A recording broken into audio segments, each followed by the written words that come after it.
What's going on, everybody? Welcome back to the Athletes Club. I'm excited to join here today with Mason Madsen. Mason. You've played at Cincinnati, here at Boston College. Funny enough, repping a little bit. There we go. And you formally made the decision to take your talents to Utah.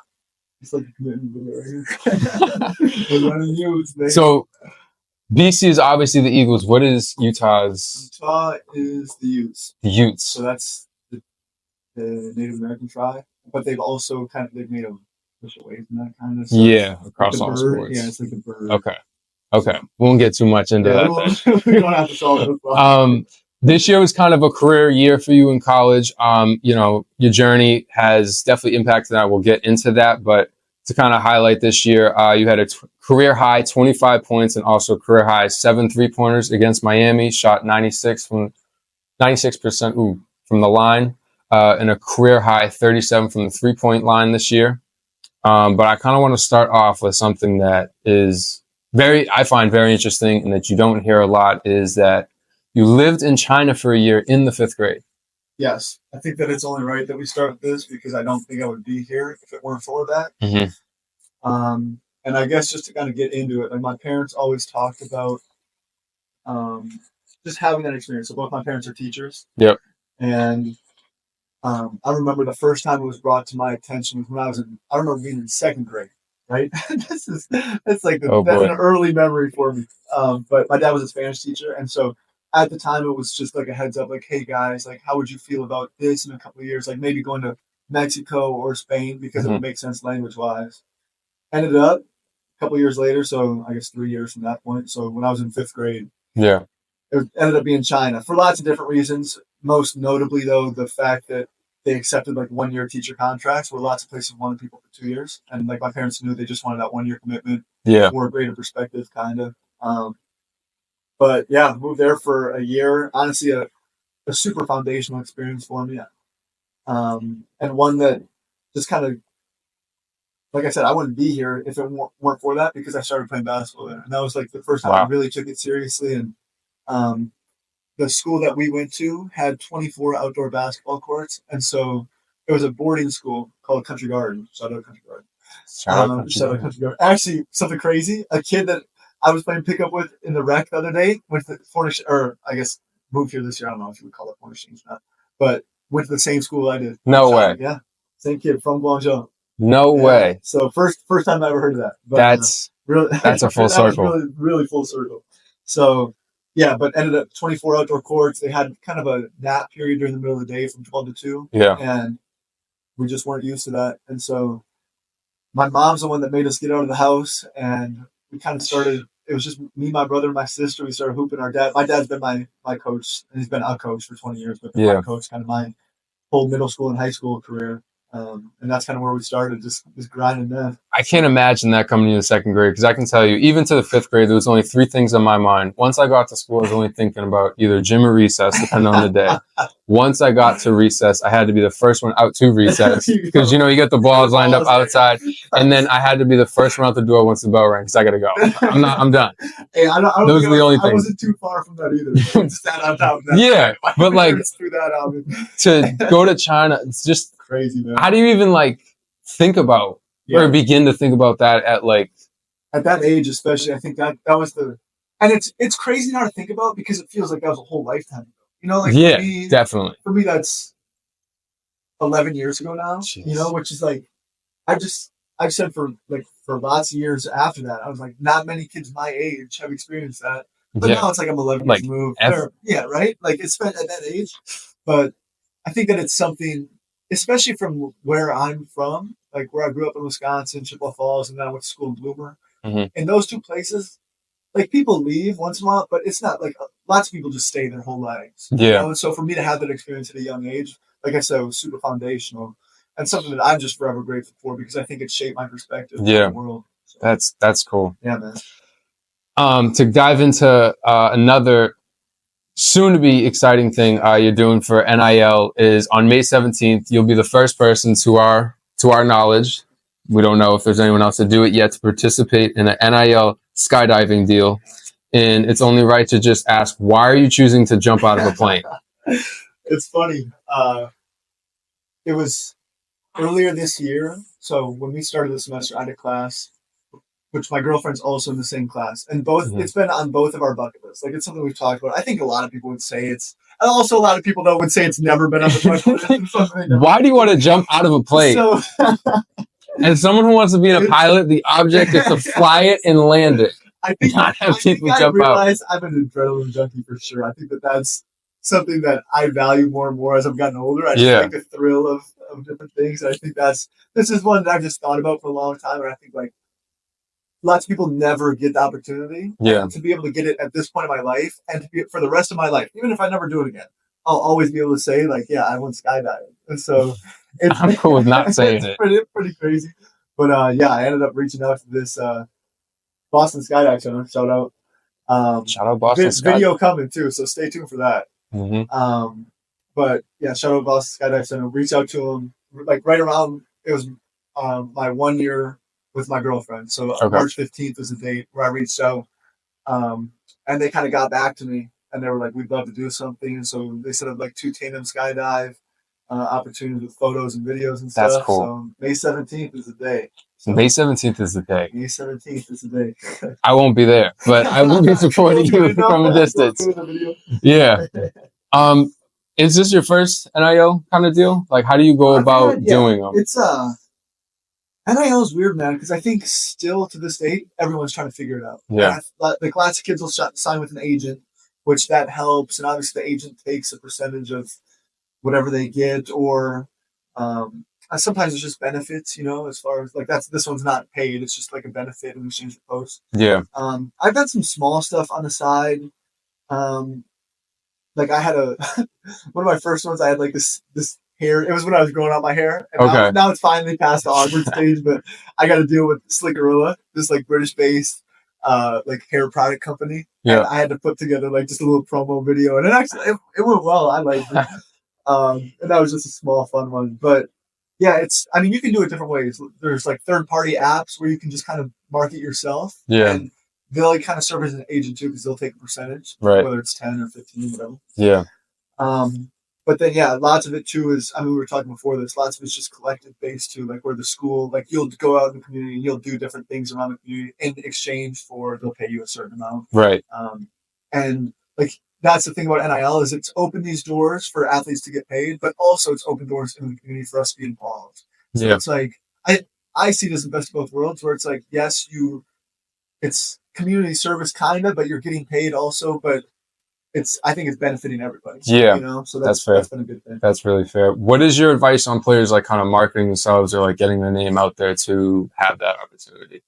I hope that's something I can speak more to after this year, because I think that just being with my twin brother, there'll be lots of opportunities for us to market as a duo kind of. But I would say just to be as genuine and authentic as possible, because if you're not, it's not sustainable. Yeah. And so the right people, I found that the right people will find you if you're just yourself. Mm-hmm. And I think in the long run that's better anyway, because you don't want to put up a front for it'll come sooner or later. No. One thing you took up this year at the very beginning was doing a vlog on YouTube, and shout out the vlog on the YouTube at Mason Madsen. Go subscribe. Go subscribe. One of the goals that you set out from the very beginning was to bridge the gap between campus players or campus students and players, give perspective of every day, good and bad. And if all else failed, was to document it for later to, at some point in time, look back on it. Yeah, one video that definitely stuck out to me that I want you to kind of shine some light on is the bigger than basketball video that you made. Yeah. So, I'll first start by just talking about the vlog a little bit. Like, it was. I remember very vividly, like sitting down for the first time and filming that first intro and feeling so weird. Like, I would hear people keep walking, I would push pause. So I was like, I'm not going to talk in front of people. Like, this is so strange. I'm glad someone else shares that experience with me. I feel like we share that. Yeah. And but yeah, like you said, I kept coming back to like, if no one else gets anything from this, like at least I'll have it for later, and I'll be able to look back on it, and that's something I'll forever be grateful for. Yeah. But then you bring up the bigger than basketball video, and I think that one is perfect when you think about just what this has done in terms of me, like connecting me with different people. Yeah. And like kind of like cultivating these different relationships. And so in that video, which go check it out. But in that video, we play at Notre Dame, and I'll start with saying, so there was a family, um, who the kid's name is Graham, and his mom Bonnie had reached out to me on Instagram and just kind of given me their whole story and been like, Mason, you're Graham's favorite player. He wears 45 because you, and then goes in to tell me the whole story of why. And so his dad, or I was his dad's favorite player at the University of Cincinnati, and just like the spark I brought, and and all of that.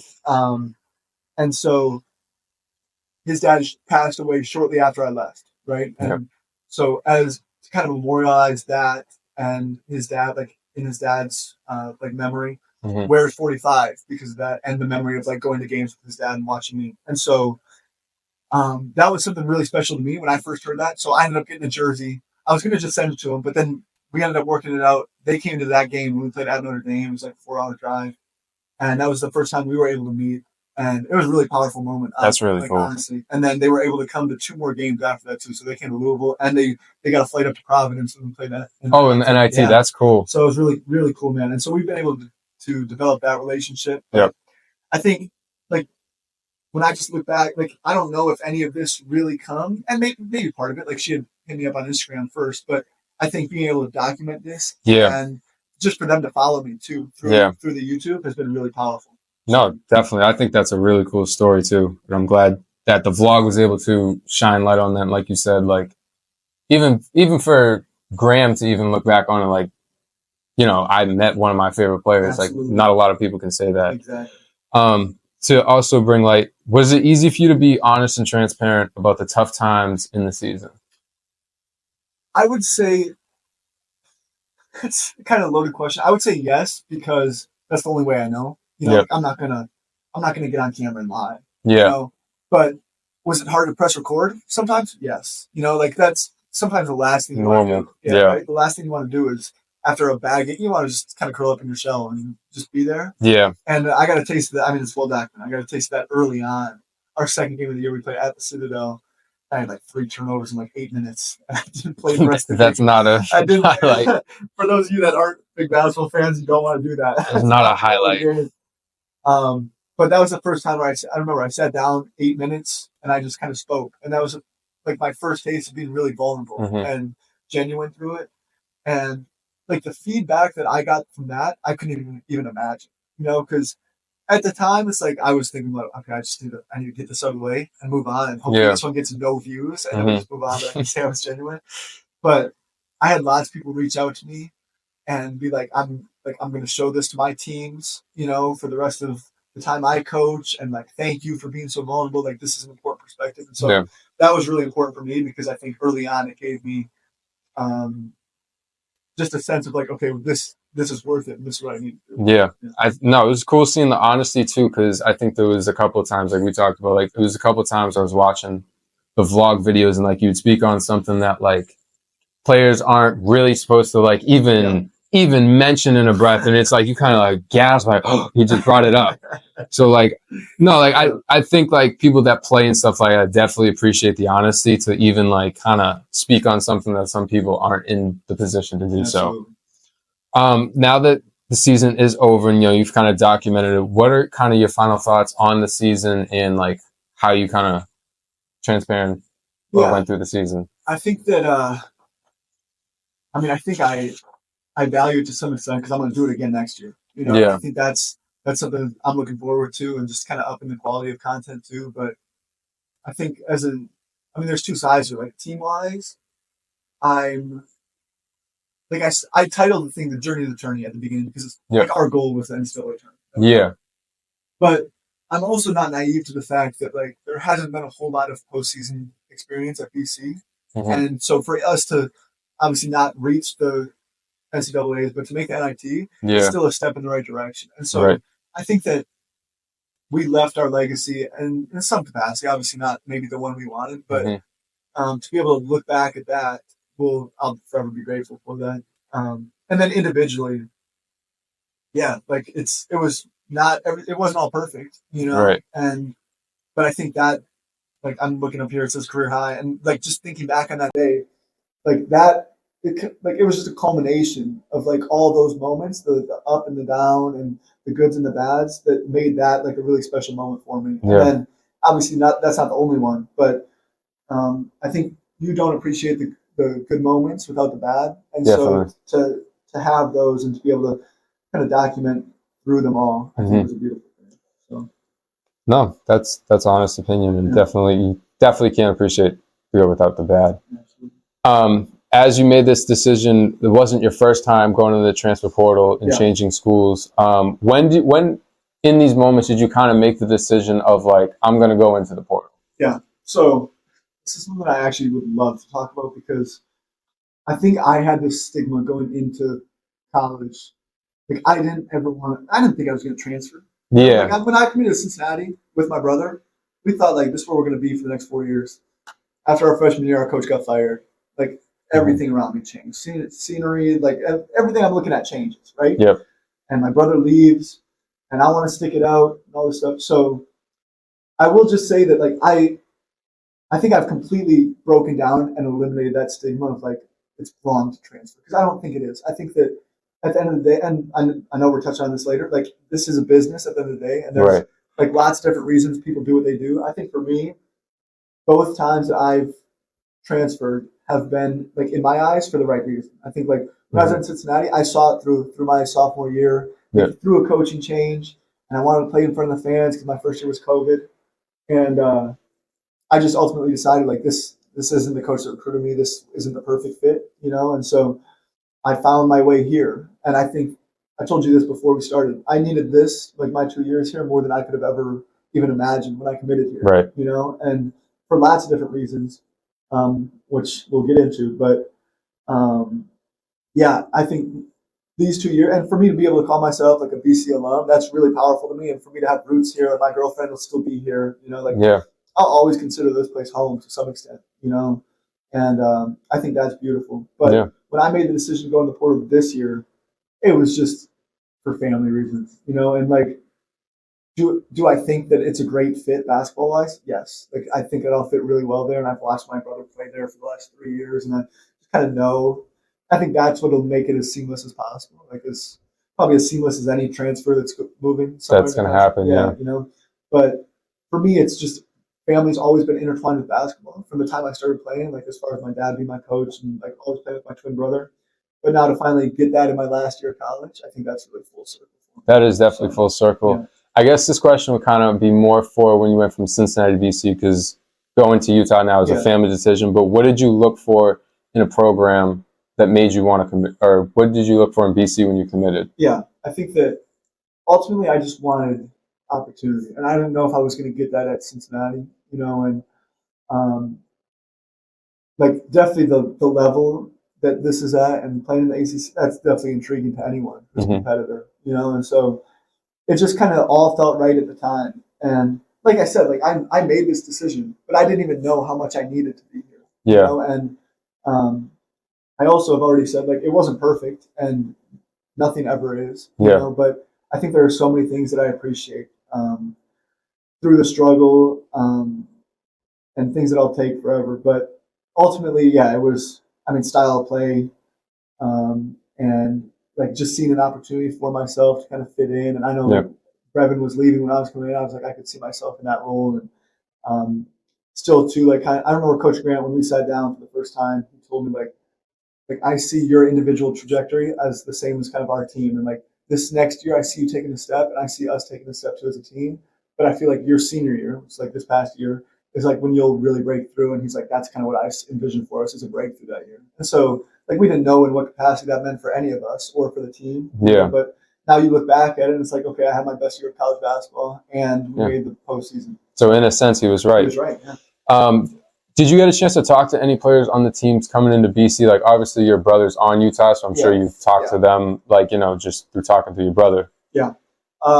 Yeah. So because I took different visits too, and each place I went was different. Like there were some places players were more involved, some places it's mostly coaches. Like I've also visited a couple places where like school was out already, so it's just Yeah, different. that's tough. But yeah, lots of times you will like hang out with the players. I feel like if I could give high school kids this advice, and I think college kids probably understand it more, like Yeah. that's the most important part. It's how you get along with your teammates, and because those are people you spend every day with, Right. And so I think as a high school kid, that was something that was really intimidating to me. Mm-hmm. But as a college kid, that's something more like you're all the same age at that point, and you through it and kind of know what the college game is like. So yeah, every situation is different, but lots of times the players are involved. And like QP hosted my visit, so we hit it off from the jump, and then we rode together this bad. Shout out QP. So what are you excited for most? Like obviously you're excited to play with your brother in your reunion again, but what do you think you're looking forward to the most in Utah? I won't even hide it. I want to go back and play at Cincinnati. I really want to. Like they're playing the Big 12. Like Utah's moving to the Big 12 next year, so they're going to be in the same league. And the Big 12 is, I mean, widely regarded as the best league in college basketball. Yeah. So I think that obviously that excites me. I've already walked into big time atmospheres in the ACC, but to be able to go to some new places and play against like the best of the best, I think that's really enticing. But then, yeah, like I said, I mean, to have a chance to go back to where it all started. Cincy? Yeah, where I have so much love. Like there's no hard feelings. Like I miss Coach Miller still, and like all the guys there. Like obviously lots of new guys. Do you think because you're going back you'll get booed? Or I don't think so. If there are any Cincy fans, I hope they don't boo me. I mean, I hope. I guess we'll find out. This would be cool to look back on and see. But the vlog will be legendary. That's how the trip there. So. As we mentioned, talking about injury is definitely a huge part of your journey and why this year is kind of special for you. You found out did you find out for this season that you had autoimmune disease? Like, what do you make of that? Yeah. So I mean, for people that don't know, I was diagnosed with a kind of a rare autoimmune disease called ankylosing spondylitis, and it just attacks joints. And so, for the last like 2.5 years, I had been in pain that I had no idea why. And it was so defeating at different times. And like I vividly remember having a conversation with my brother on the phone where I was just like, Gabe, like I don't know if I can do it anymore. And like I don't know if this is worth it. Like I love the game of basketball more than anything, really. Right. But I don't know if the pain is worth it, and like maybe I'll get a head start on coaching because I've kind of come to realize like that's what I want to do. Mm-hmm. And so yeah, it was honestly really defeating. But I mean, I'll take it back to they had first diagnosed me with because I had this hip and groin pain, I guess, and I haven't said that. I had hip and groin pain. That's where I felt the majority of my pain. Right. And after lots of imaging, different doctors, MRIs, they finally diagnosed like, oh, you have a torn labrum. And I was like, oh, like that's at least they said something, but like it feels like more than that, like because I mean we said this before. There's lots of people who have torn labrums who never get anything. Yeah, because it depends on where the tear is and stuff. And so got that operated on right after the season last year, and then kind of came back right before the year, and that's when I was in the worst pain ever. And I was like, I don't know what to do. And that's when it was like the darkest days for me. Yeah. And then very shortly after, I saw Dr. Cormier, who I'm forever indebted to, honestly, and he knows that. And when the season ended, I would give him a big hug, and we kind of cried together. Yeah. I was like, you don't know how much you mean to me. Right.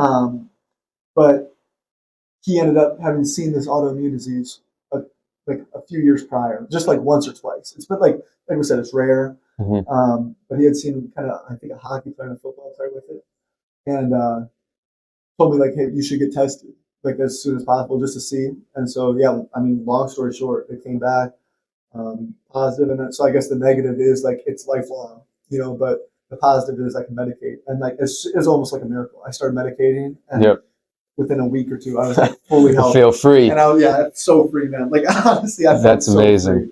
Yeah. What was your immediate thought process like finding that out?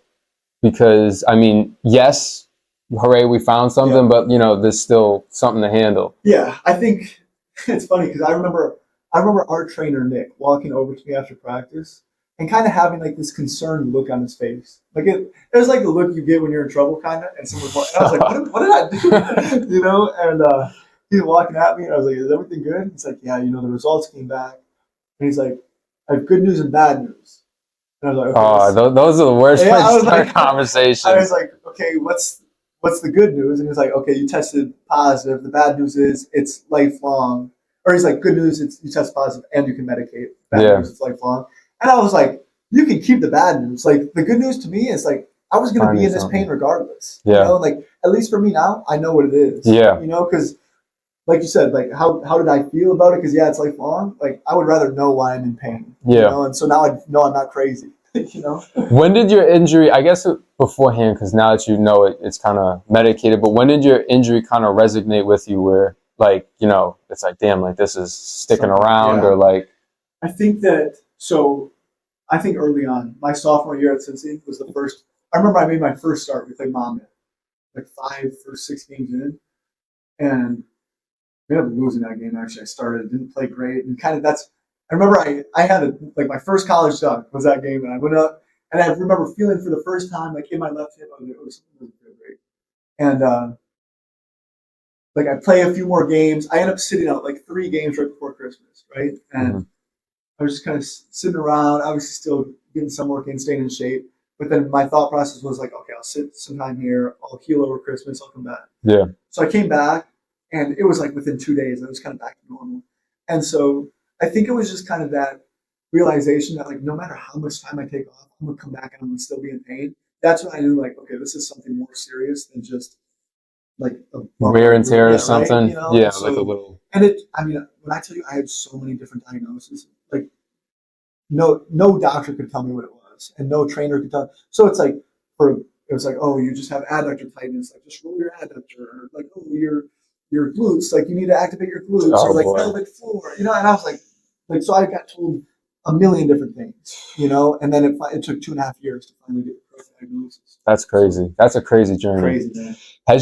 Did the injury change anything about your game or like your approach to everyday playing? Yes, I think that.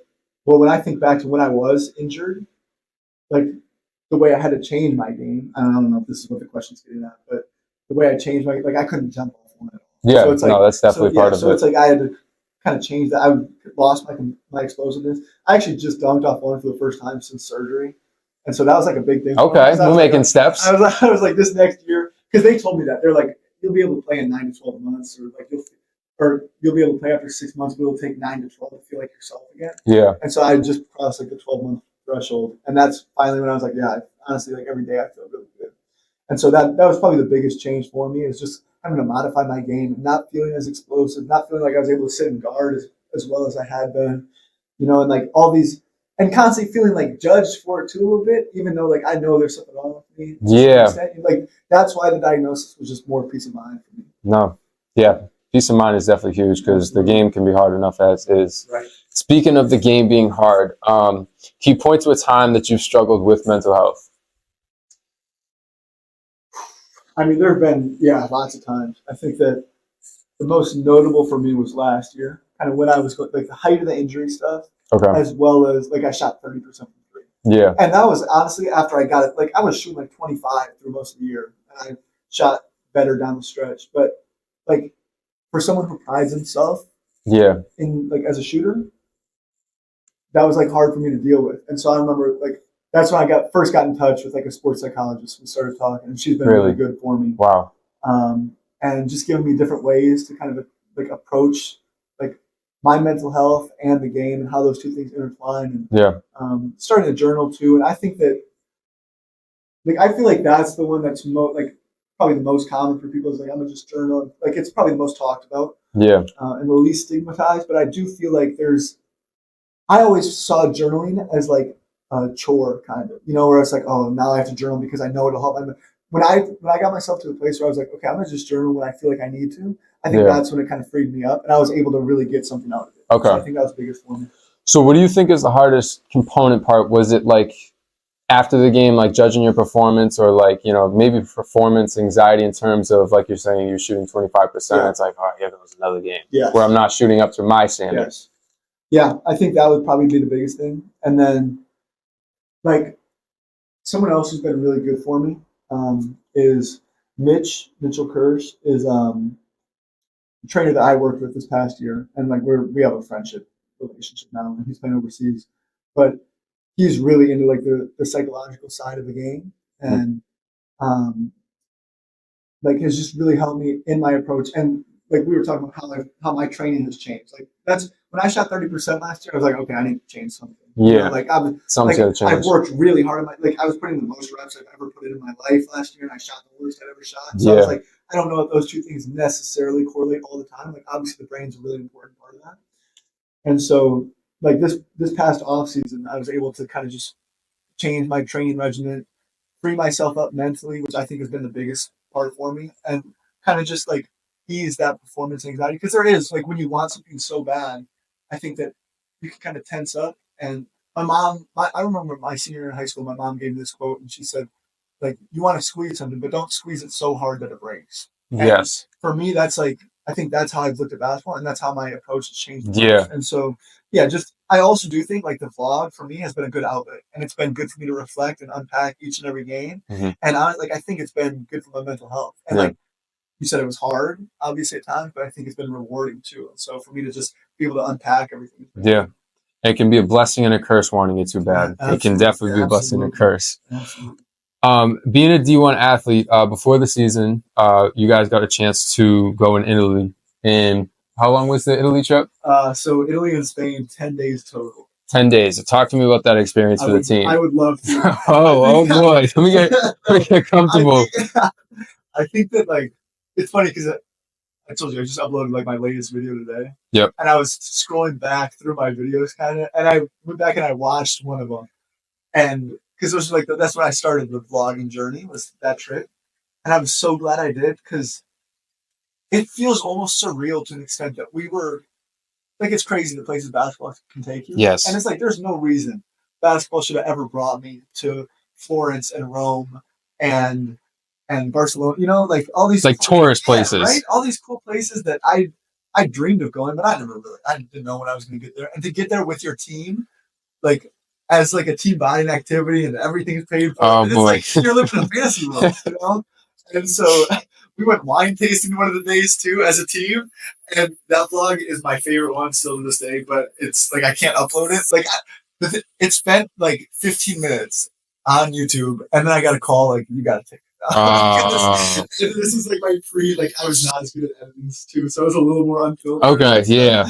But just that day, I think I'll forever remember that as like one of the best moments of my life. Like being able to sit down. I guess I don't even drink either. That was the first time where I actually we were tasting wine. I was like, oh, this is not that good.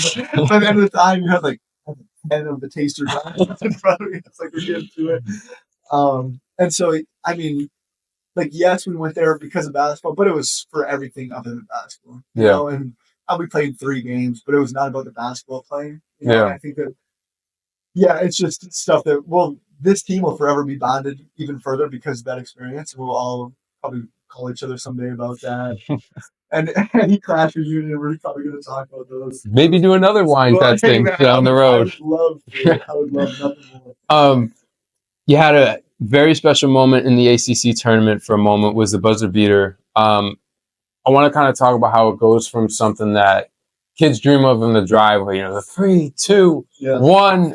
Like achieving a lifelong memory to it, ending in something that, as you said, the journey to the tourney, and it's a mix of both feelings of good and bad. Yeah, this is something that I'll forever. I think it'll be my biggest what if, because I mean I didn't even necessarily play great that game either, and like kind of like the last. I don't know, because for as high as that Miami game was, which was like toward the end of the season, like after that, I had some poor shooting games, especially. And then like even in the conference tournament, I played great, but we were killing dudes, you know. And like I think we full heartedly believed we were going to win that game, and so to not play great, but to end with the ball in my hands, and like you don't even think at that point, like that's just natural reaction. And you get the ball, and like for a split second, I was like. I knew it was a 2 when I took it, and like that's all we needed to tie it, send it to overtime. Yeah, and it's like I didn't really have time to take anything else, and like I watch it back, and I'm like, okay, Jay-Z's open to the corner, like I could have given it up, but like in those moments you can't. Like your brain's going so fast, and so I knew it was a 2, but for a split second, because everyone celebrated like it was a 3. Like our coach McCray bear hugs me on the court, like I kind of didn't really react. I remember just like this.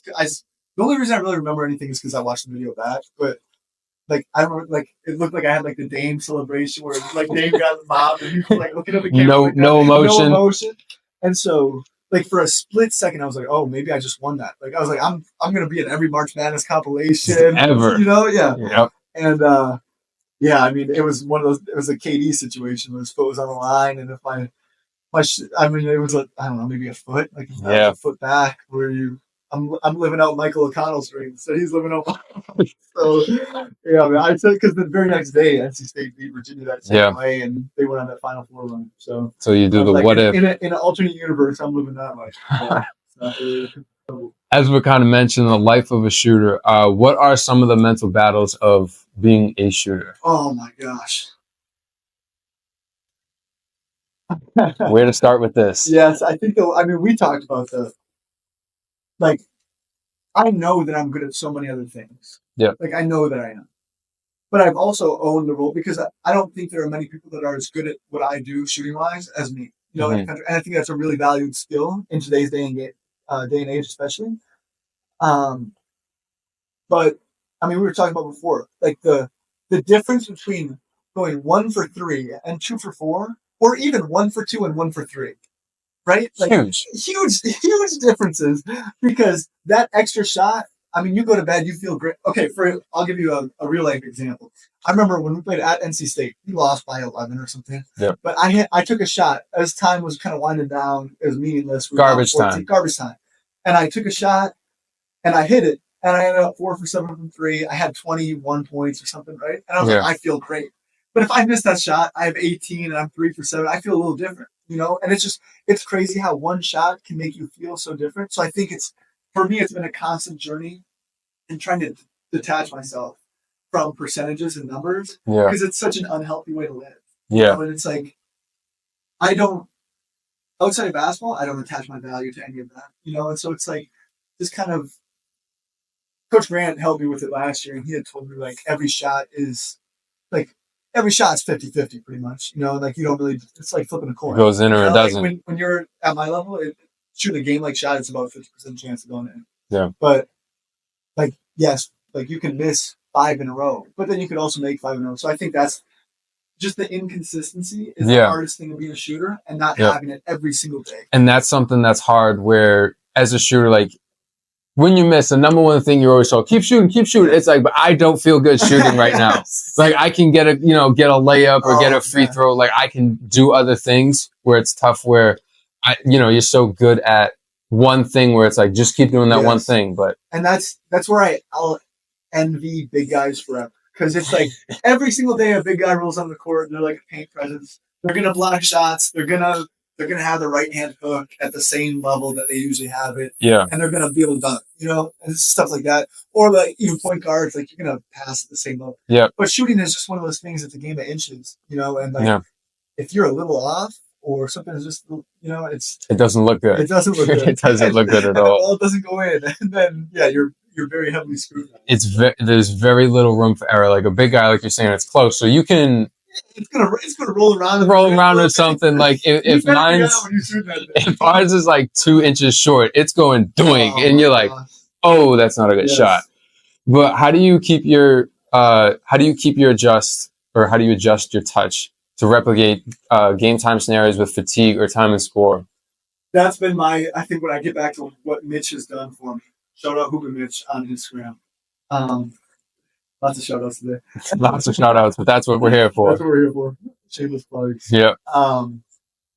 Mitch helped me a lot as far as that goes and just changing the way I train because before I used to be straight reps and I was all about I grew up like my favorite player now is Steph. I grew up a Kobe guy. Like that was my guy, right? And just like I remember we had an unfinished basement where we would go down, me and my brother wake up at like 5 a.m., go down and dribble. We had like a small TV. I don't know if people watch The Office, like a Michael Scott size TV just in there. And we would like have it hooked up to like our Xbox or something and playing like Kobe motivational videos while we're dribbling, you know? Yeah. So it's like I was all about the reps and like that translated to shooting piece, whatever.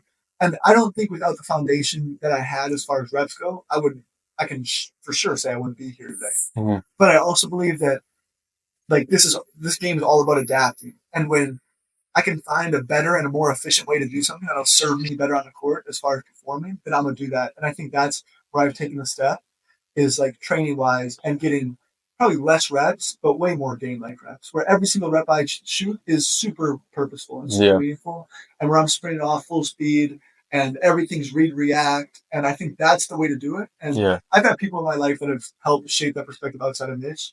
But I think that's something that we connected on when he was out here. And so, Yep. yeah, that's probably been my biggest thing as far as like adjusting my touch goes and just becoming better at my craft. Like you talked in the vlog, you talked about not particularly holding yourself to a routine, like you said, for the form shooting. Like, Yes. why is that? Yes. So I just, and it's honestly from a little bit of personal experience because I'm not saying there's one right way to do something. Yeah. Because I've done it different ways and it's worked each of those ways to some extent. But I think the way that I realized gives me the most peace, especially mentally, is by not being attached to a routine. And I say that after going through a routine last year. Like every single game, shot the same number of shots, made the same number of shots, and it all looked the same. And then like I said, I shot 30%, and I was like, something needs to change. So Right. this year was like, I didn't want to rely on feeling a certain way. I want to be able to roll out of bed, and I'm like, I'm gonna go perform. Like rain or shine, feel good, don't feel good, got my shots in, didn't get my shots in. Like I didn't Right. want to rely on that because I think that being as adaptable as possible that's going to serve me well in any domain, but Right. especially in basketball. And so there was a time this year where I kind of felt myself getting back to like a little more routine where I started doing the same thing like a couple games in a row. I was like, I told Boa, like our GA that I worked with every game, I told him like, listen, we got to switch it up. Like come up with something for me, but just tell it can't be what we just did yesterday. You know, Yeah. from there, it just started to kind of build. And, yeah, and also just keeping things fun and engaging. You know, when you do something every single day, it can get monotonous. I think that there's power in that, but I think also being able to keep things fun and engaging when you can. Yeah. I think there's a time and place for that, especially. So as a shooter, like the most important thing is like rhythm and touch. So how do you keep with your routine kind of changing? How do you keep a rhythm or sort of consistency? Like for you personally, like your role changed from like going from bench to starting to this to that. Like how do you kind of keep consistency? That's hard, man. I mean, if I had all the answers, I probably wouldn't be sitting here. I'd be in the league right now. Something like With that. some kind of $1 million contract right? or something.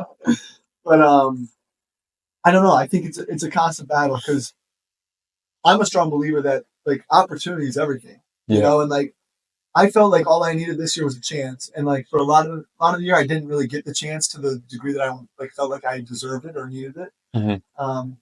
And then like when it came, I seized it, and I think that's powerful. But the thing I will say to people who are struggling with that, and maybe you're not playing the minutes you want, and I said this in the locker room to some of the guys that weren't playing, because I could probably speak to it better than anyone else because I've seen kind of both sides. I've been the 5-minute game guy. I've been the 35-minute game guy. Yeah. You know, and just because you're not playing or you're not in the role that you want to be in, it doesn't change how good you are at basketball. You know, and I think that's huge. I think me keeping that in mind throughout everything, like I guess to answer the question, it's all about keeping your confidence to some extent. And I think once I came to terms with that, like I'm just as good a basketball player as I would be if I was playing 35 minutes. Just people aren't seeing it right now. Yeah. You know, and then like just as the story goes, I go down. I had 25 like later in the season. Same year where I got benched. Yeah. You know, and so I think it's a long season and just kind of trying to stay as positive as possible, be an everyday guy. I think that everything else. That's huge. Yeah. Like you mentioned, basketball is definitely on the business side as well. So when did you learn about the business side of basketball? Probably early on in my college career. I don't think I necessarily thought about it like high school as much. Like I played for my dad. Things were pretty cut and dry and transparent. You knew how things were going to go. But, yeah. When I got recruited my freshman year, I just remember thinking like, this is not really what I signed up for. You know, as far as like recruiting was way different from like how it felt during the actual year. And like, I mean, it's well done. I don't want to get into that completely, but it's well documented. Like our coach got fired. There was a whole lawsuit. And so that was probably the first time I was really kind of aware of the business side. Because at the end of the day, if you don't perform, you're gone. Yeah, you're gone. You know, and so I mean, even to an extent, like both times I've transferred, it's been a business. You know, Yeah. like they told me like, yeah, you're gonna play 10 minutes, and that's it's like we really like you, but I don't know if we see a role for you. And then even like when I sat down with Coach Grant and they told me like, hey, you got to come to terms with 18 to 20 minutes a game and see if that fulfills you. Like, okay, then I can go somewhere else. So at the end of the day, it is business, Yes. But I will say it doesn't take away because I don't like it when people make it sound like it's only business. I feel like a lot of people now are kind of going that route, and especially with the NIL era. Yeah. And I'll never choose to believe that because I know how many relationships basketball has provided me with, and Yeah. how many people. I mean, my closest friends are through basketball, That's true. and so just keeping in mind that, like, yes, it's a business, but at the end of the day, the relationships are important too. Yeah. So how do you now approach like basketball decisions once you got that information in your freshman year at Cincinnati? Yeah, I think that I try to. I mean, I think I still try to see the good in people, like to Hmm. some extent, but I do to an extent. Sometimes go into a situation, I expect the worst, and then like kind of anything on top of that is just like the cherry on top, kind of. Yeah. But um, I don't know. I mean, that situation caused me to grow up really quick. As far as like you're an 18-year-old kid, all of a sudden like everything around you changes, and then like you're alone for the first time in your life. Like my brother left, so Yeah. I think that um, just realizing that it is a business. I think that's probably the biggest way like my perspective has changed, and kind of taking emotion out of it sometimes. Like Hmm. even though I said like relationships, like I have gotten from it, but um, realizing like at the end of the day, people got to feed their families, and it is a results business. I think that when I realized it was a results business, and you come to terms with that, Yeah. everything else takes care of itself. Most definitely. As we all know, there will be a time where there's life after sports. Have you ever thought about what life after playing basketball is, as you mentioned? Yeah, I, I'm glad you changed it because I don't know if I see my life after basketball completely. Like, and I remember I used to say that when I was in high school, and people, I mean, for the longest time, would just kind of scoff and be like, okay, like get a real Whatever. job. Yeah. And then like I get to this level and I realize like, okay, this is like a lifestyle, and there's Yeah. lots of money to be made. Um, and yeah, there's lots of opportunity for people and lots of different, like if you're interested in basketball, you can get into it in some capacity, Yeah. if especially if you know the right people. And so I think for me, just being able to network and to build mine and, yeah, on top of obviously the playing experience too, I think that provides some value as well. But I think I do want to be a head coach, and I will say, like, first I want to play as long as I can. I've come for a while. I was like, "Ooh, maybe I want to try to be a head coach before 30." All this stuff, but at the end of the day, I'm gonna have the rest of my life to coach. Yeah. And so I think kind of capitalizing on what I really enjoy, which is playing basketball, as Yeah. long as I can. I think that's big for me. But yeah, I mean, there are other things I'm interested in. Like, if I were to take basketball out of the picture completely, I would have gone to school to do something with space. I think that's the thing that intrigues me the Really? most, and I would want to work at NASA. And it's just like in a different life, that's what I'm doing. But basketball it is in this life. That's So, actually really interesting. yeah, NASA. NASA. We took a trip there when I was younger, and then we had my high school in Minnesota was one of three in the state with a planetarium, and so we had a planetarium director who would kind of it was like my friend group got really close with him, so he would let us just come in and kind of mess around, and he would take us through just kind of this like presentation that he would give Hmm. other schools that came in, and I think that just really opened my eyes to kind of how I just can't wrap my mind around what space is. I think I really like that idea and like just how big that idea is, and Wow. yeah, just how challenging that is to wrap your mind around. Like it's just something that really interests me. And so I've taken a couple classes, but if it's like if I had to choose something outside of basketball, I think that's what So I'm guessing you've watched Interstellar. I love it. That is what.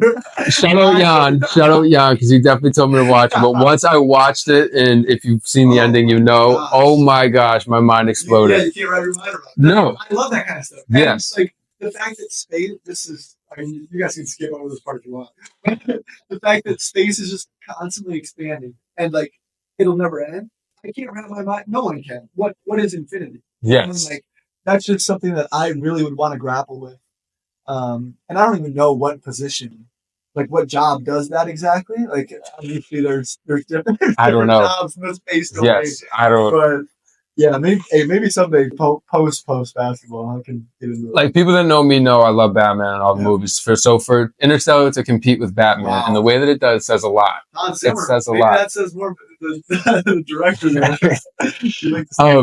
So how do you think you'll feel about your basketball career now that you got next year and possibly years after that, depending on how you pursue pro basketball? How do you think you'll feel at the end?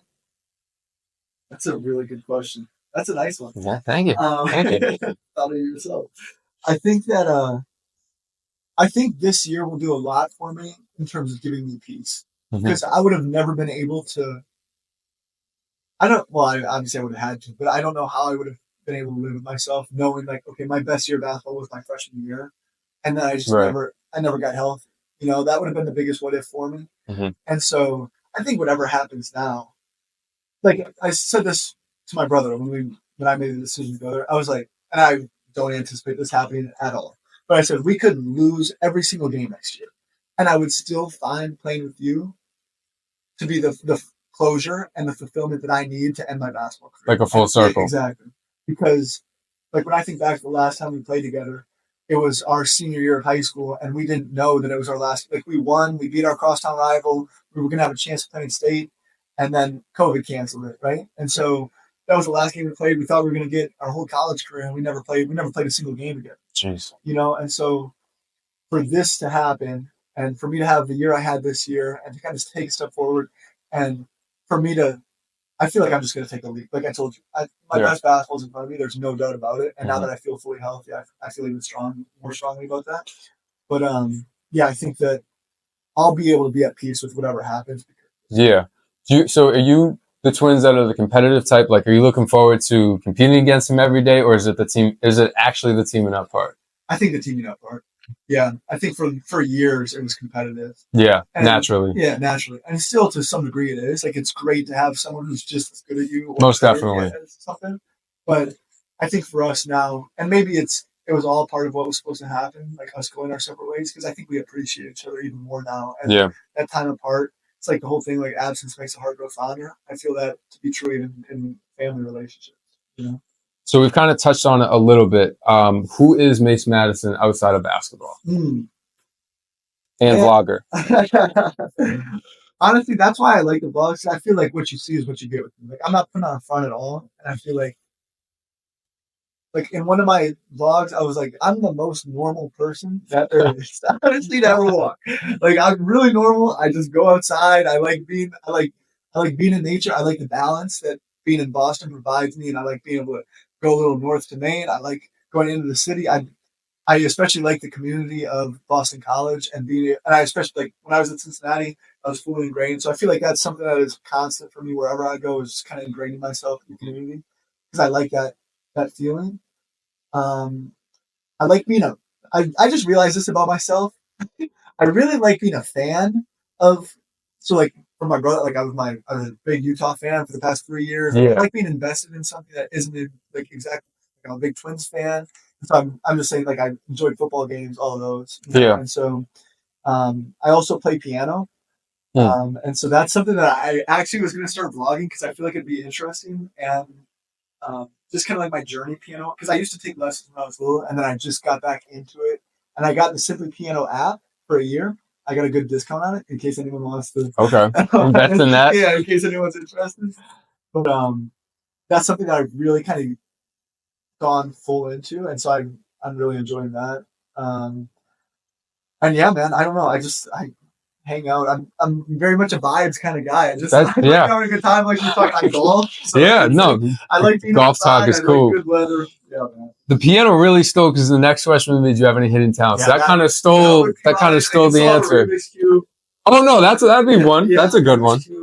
I don't know. I have lots of good icebreakers. Like I know this isn't the question, but I'm a terrible icebreaker person. Are you? I'm a terrible. Mine are really good because I'm just like, I lived in China for a year. I got robbed in Hong Kong on Christmas. And that's a story. You want me to give the story? You can give the story. Go ahead. I mean, we're already here. This is okay. We're only doing this one time. It's a one take podcast. Oh yes, it is a one take podcast every single time. Okay, so pretty much when I was I'll give you the short version. Okay. Pretty much when I was in China, they gave us Christmas break off, so we got just a few days, right? Yep. So it was like Hong Kong is just south of Guangzhou, for those people that struggle with geography, just south. So driving distance, we took a train down. We took a train down, got to Hong Kong, and Hong Kong is separate from China. So you need your passport. It's like a whole process to get in. Yep. That's relevant because of what, Okay. what got Okay. You need your passport to get in.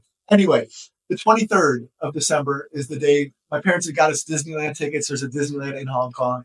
And that was kind of our Christmas gift. We were going, I remember we leave our hostel, like the super small rank hostel. Oh boy. And we go to where we stop in this McDonald's. It's downstairs, also relevant. We struggle through. Menu's a little different than McDonald's here, in case you're wondering. I have heard that. Yeah, I have a couple friends overseas. Okay. So my mom, very conscious of her bag that she has, and it has everything. They had an Apple store there too, so that was part of my sister had gotten like an iPod Touch, like when they were coming, this is 11 years ago. Yeah. So my mom sits down, her bag with everything, passports, money, phones, iPods, around her foot, has a lapse of judgment for an instant, and goes to throw the food away. We come back. We're looking around, bag's gone. We go through the language barrier. We eventually get them to show us the security footage. And dude swipes it. I still remember. It was like an orange and white, like striped tee, or orange, green, and white striped tee. And swipes it up the stairs, gone forever. So no passport, no money, no phones. And no iPod. And no iPod, and no Disneyland tickets. So in the ticket. So there goes the Christmas present. So we're mind you, we needed the passport. We have no form of identification. We're in a foreign country, can't leave, and so we spent. I mean, I'm so glad I was young. I can't even begin to imagine how stressed my parents were, like to have to solve it because I don't know where you start. Yeah, right. So did you focus on the now? Did you focus on what's gone? They took us back to the hostel. We stayed there. They had to go to they spent the next couple days U.S. Embassy and the bank trying to get money. My dad negotiates through Google because he still had his phone. That was the only phone we had. Google Translate. Through Oh Google my Translate. gosh. And yeah, anyway, long story short, we ended up getting the tickets reimbursed. We went to Disneyland on Christmas, which was really dope. And then we stayed. We had it extended our stay like 3 weeks, but we stayed through Chinese New Year, or through the New Year, and I think we came back to Chinese New Year. But through the New Year, our hostel window was right on the parade street. There's this huge parade in Hong Kong. Yeah. So it ended up being a super cool experience, but also not one that I would wish other people because crazy. That is a crazy story. So that's usually my icebreaker. I go with that is a great icebreaker. Good, 2 truths in the lie, man. That is crazy. I'll be able to add skydiving to this stuff. Too. Yeah, I mean, he's just the icebreaker guy. So to kind of transition into some fun questions, something that is very important to the vlog, very crucial piece. One of my favorite pieces was America. What was the saying? It was. I mean, it started. It kind of took on a life of its own. It started off U.S. geography within European. Yep. But then at the end, it was just kind of questions with QP. So pretty much, okay. For those of you that haven't seen, it's QP answering questions that I've asked. Shout out QP. I got your back. I wanted to turn the tables on Mason a little bit. So I researched the Netherlands and Amsterdam a little bit. So we are doing, I guess you could say, Netherlands quiz questions with the Americans because we're both American. There we go. So the first one, as you can see, is true or false. Amsterdam has more bicycles than people. I feel like I know that this is true because I know that they bike like crazy, and it doesn't make sense that there would be more bikes than people. But I'm gonna go with true. All right, well, 1 for 1 so far. Sir. So the next one, true. Can we talk? How are there more bikes than people? That is insane. There only is one bike per person. I guess we're gonna QP. You gotta give us an explanation for this. True or false? Is the Netherlands known for having short people? I know the answer to this too, and it's no. The Netherlands has the tallest average people because QP shared this with me actually. So shout out QP, man. I'm gonna ace this. QP, come on, bro. I needed something from QP. If this fails, bro, I'm sorry, but yes or no? Does the Netherlands have a rocky landscape? I would say no. I think it's more rolling hills. All right, I give up, bro. Yes, I give up, bro. QP, bro. Why didn't you help me, QP? I tried to turn the tables. I guess he just spent too much time with the Netherlands guy. That's right. We room together. That's an excuse. Yeah, and it doesn't help. I mean, for the short, because I wanted to I don't know. I tried to pick he's one. tall, so He's tall, so I'm like, okay, he's 7 footer. I also know Justin Edwards from the Netherlands. He's also 7 feet. So. maybe QP can give us one that'll can. stump us. But another one is if you had one song to play every time you enter the gym, what is it? So this means empty gym workout. It may be the first game of the tournament next year, your home opener, when you walk into Cincinnati. Like, this is the song that plays every single time. Oh my gosh. So it's kind of your theme song for basketball. This is crazy. I don't know if I have. If you have to look up a song like on Apple Music. You'll edit this quick so it's shorter? Yes, we can. And while Mason's taking the time to pick out his song, if you're not already subscribed, make sure to like and subscribe and send it to your favorite person. Okay. Oh my gosh. Okay, I have a couple. And none of them are. It can't be a couple, though. It's one song. Okay. Okay, I got it. I think that the song I would pick, and it's not even really a basketball song. It's not at all a basketball song, actually. It's actually more a football song. Mm-hmm. But if anyone's seen Friday Night Lights, it's like my favorite song because it's also nostalgic for me. I also watched Friday Night Lights for the first time in China, so that's also a China thing. But my song would be Devil Town by the Bright Eyes. Okay. And so maybe you can put that in. Maybe you can learn how to edit that in here. No. There's a whole reasoning for this, too. You'll see. You'll see there's a whole reasoning for it. Is my intro? Is it gonna... Hey, see? There's a purpose to this stuff now. There we go. So it's Thursday night. Somehow you guys don't have a game Saturday in the ACC or now in Utah. Your coach gives you the weekend, so Friday, Saturday, and Sunday. Are you going to stay out? Yes, they are. Are you going out or are you staying in for the weekend? I mean, my answer might... Okay, I'll say this. It doesn't impact your play or how you feel. Yes, okay. I almost never go out. I've been out... I think I've been out twice. I went out... I had a game winner last year against Troy Mercy. Like the second year of the year. I was there for that game. Yeah, that's right. Yeah. I went out after that game for good reason. And then I think I've been out maybe one other time. Other than that, I'm all staying in. But I will say, like, lots of guys would maybe go out. But I'll say as we got older, which I say that like we're super old, but like... To some we are. It's true. To some we are. I would say like the older guys on our team, probably staying in. Okay, so team staying in? The younger guys, most of the teams. Well, I'm saying like, as in like, side. I'm team staying in. I thought this. I am team staying in. Okay. 100%. Okay. Team staying in. Okay. Well, welcome to the team, my guy. Happy to have you. So for the last one, if you had to create an ideal basketball arena for shooters, I mean, I guess we can identify ourselves. Yeah. I'm going to just jump in right now next to you for this. What would it look like? So like a small high school, or old gym, Conti Forum, NBA arena, like what's your like ideal, like you look around, you're like, oh yeah, I'm going 10 for 10. Oof.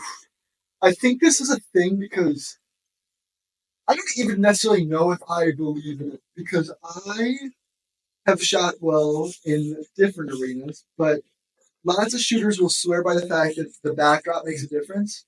And I don't necessarily know if it does, but I will say that the best venue that I can imagine for a high school game is one that I played in.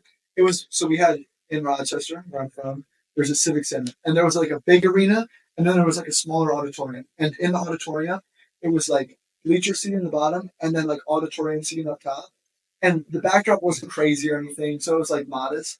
I would say that an environment like that, where it's kind of like closed but like a little taller, I think that's like ideal for just games in general, but also for shooters. So it's fair to say that's like a normal high school gym? It'd be closer to high school. So we're in high school. But still different because I think in my high school, it was just kind of brick wall bleachers. This one adds the layer of... okay. So very, very fancy high school gym. Okay.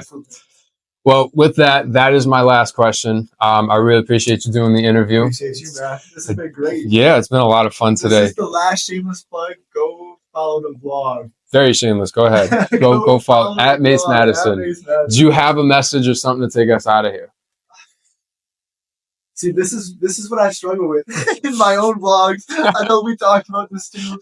No, I mean, I would just say thank you to you. I think you did a really good job with this. Appreciate you. And then yeah, man, stay tuned for more content from both of us. Both We're of both us. figuring editing stuff out. Stay patient with us, and we're gonna figure it out. I'm coining my own tagline, and Matt's gonna figure out what comes Yeah, along. I that's think we're my gonna figure homework. this out. My thing is, it's just gonna be keep it real because that's my thing. I just try to keep it real, and I try to be as genuine and real as possible. It's a great message. So with that being said, we're signing off. Keep it real. All right. See you guys later.